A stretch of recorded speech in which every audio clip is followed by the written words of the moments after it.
Magandang hapon sa lahat. Ang tatalakayin natin ngayon ay ang panahon ng Enlightenment at Revolusyon ng Siyentipiko. Una ay ang panahon ng Enlightenment. Ito ay ang panahon na ang mga tao ay namumulat na sa katotohanan sa kanilang kapaligiran tulad ng kaalaman sa siyensa, arkitektura at maging sa politika.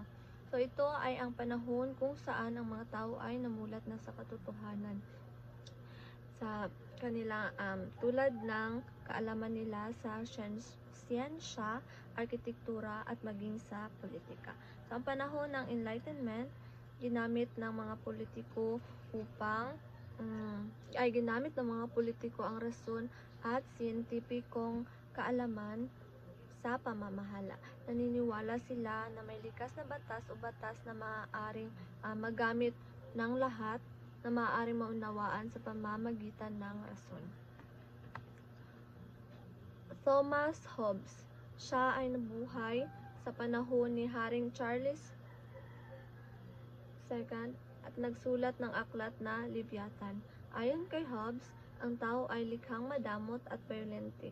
Hindi sila maaaring pagkatiwalaan na gumawa ng sariling desisyon. Kapag pinabayaan sila, ay magiging mahalay, malupit, at walang pakundangan. So, sumulat si Thomas Hobbes ng patungkol sa pamahalaan at lipunan ng England. So, ayon sa kanya, ang tao ay likhang madamot at bayolente. Hindi sila maaaring pagkatiwalaan na gumawa ng sariling desisyon. So, para din kay Hobbes, kailangan nilang sumunod sa gobyerno na may kapangyarihan ng isang Leviathan o halimaw sa dagat.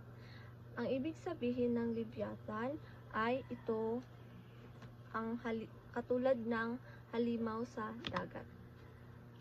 John Locke, ang mamamayan ay may karapatan at pamahalaan ang tugon sa mga taong bayan. Siya ay nabuhay sa panahon ni Haring James II. Nagkaroon ng tinawag na maluwalhating revolusyon. So may ibang pananaw naman si John Locke. Si John Locke ay isang pilosopo.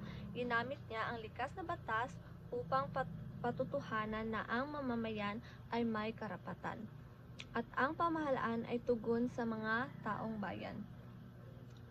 So noong 1690 ay ipinaliwanag ni John Locke ang ideya ng maluwalhating revolusyon.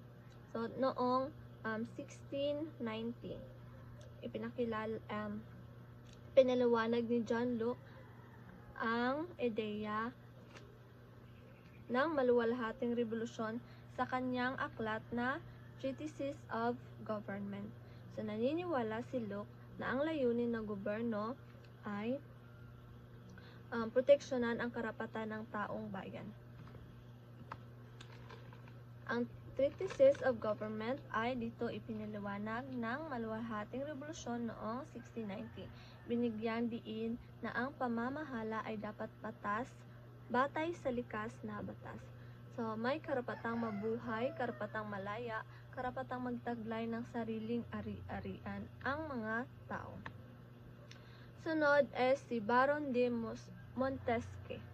So, nagsulat ng aklat na The Spirit of Laws.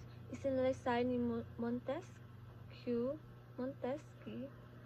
na ang gobyerno ng Inglaterra ay napakaganda. Ito ay ehokatibo, legislatibo at hudikatura. Kapag sinabi nating ehokatibo, ito ay ang taga sa katuparan ng batas. Pag sinabi naman nating legislatibo, ito ay tagagawa ng batas, at hudikatura, ito ay ang taga-hukom. So, balik muna tayo. si Baron si Baron Mon, Baron de Montesquieu ay noong 1748 isa siyang pilosopong Pranses na naglabas ng isang aklat at ito ay tinawag na The Spirit of Laws. Inilabas niya ang aklat na ito noong panahong 1748. So, ang Pransya bilang sentro ng Enlightenment. Ang mga pilosopong Pranses ay tinatawag na philosophy. So, manunulat, guro, mamamahayag, at tagamasid ng lipunan. Tinulugsa ang mga pinuno ng simbandi na di kumikilala sa bagong tuklas na agam. Sila ay nagsulat upang ikalat ang ideya, ang kanilang paniniwala at ideya. So, nakita naman natin na may ibang mga pananaw si Thomas Hobbes, John Locke, at si Baron de Montesquieu. So, sila ay isa sila sa mga pilosopo noong panahon ng Enlightenment. Next ay si Francis Marie. So, si Francis Marie siya ay mas kilala sa tawag na Voltaire, isang manunulat na hindi gusto ang simbahang Katoliko kumano. Tinulugsa niya ang gobyerno, naniniwala sa paniniwalang Deism o Deismio.